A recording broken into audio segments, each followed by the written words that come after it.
Before us, when all there was God, God could only imagine what true love was. God could not experience it. So God took a piece of self and placed it over here or over there. But that smaller piece of God still knew the whole as all love. So God had to create love's opposite, which is fear. Now we are legion. We are many souls of God. But the smaller grew fearful. Would they ever know the whole of God again? Like children vying for the love of a parent, some grew petty and insecure. You didn't hear any kind of stuff that it's okay to be gay and agitating for gay rights and all the rest of it. These people don't deserve any special laws. They're sinners. Why? I never meant for it to be this way. That doesn't answer my question. Why? I never meant for it to be this way. Why? I never meant for it to be this way.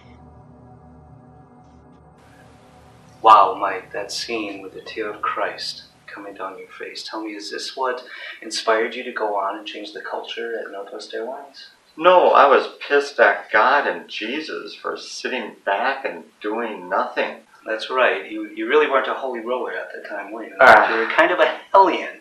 According to your book, you stole a military bus and you assaulted a police officer after your second DUI. So what possessed you to do these things?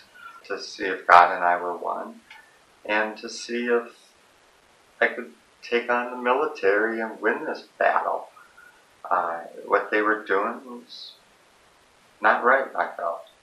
Well, that's right. Not many people can say they took on the United States Air Force and won, but you did.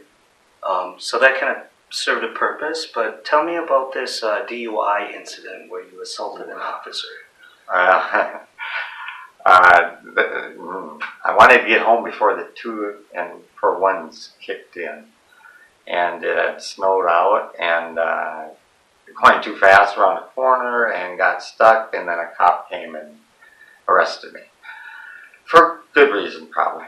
And anyways, they processed me and called my ride to come pick me up.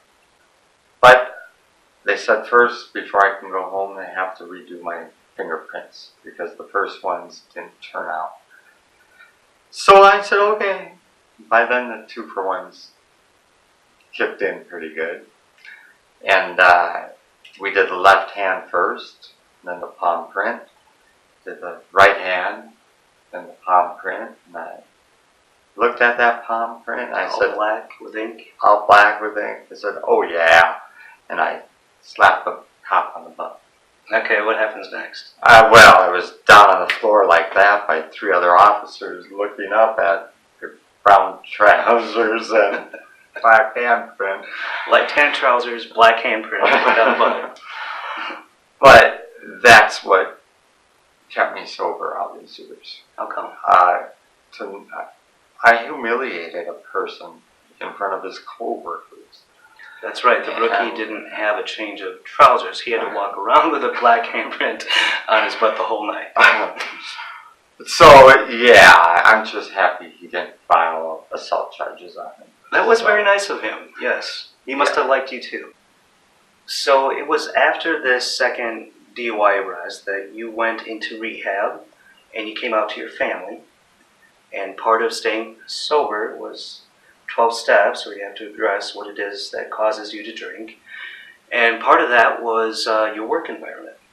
So, you, like so many others, and see, this is what's so interesting to me because I was in the closet until I was 40. So I had no idea how we got from such a fear-based society to where we are now. And, you know, we all know about Ellen DeGeneres coming out on national television. That was huge. And we all know about what Hollywood has done to sort of bring us along into this century. But what we don't know, or at least I didn't know, were the nuts and bolts of it. And this comes from stories of people like Mike, who risked not only his own safety, but the safety of your families as well, to come out and fight for zero tolerance in the workplace, to get sexual orientation added to corporate EEO policies, to fight for domestic partnership benefits, form gay and lesbian support groups. That's a lot for one person to accomplish. And I know it wasn't just you. There are so many other people like you across the nation, probably across the world, that were also doing this at that time. But you took it a step further. You actually convinced Northwest Airlines, the corporate VPs, all holier than thou, you convinced them to join the International Gay and Lesbian Travel Association in 1994. How did you do that?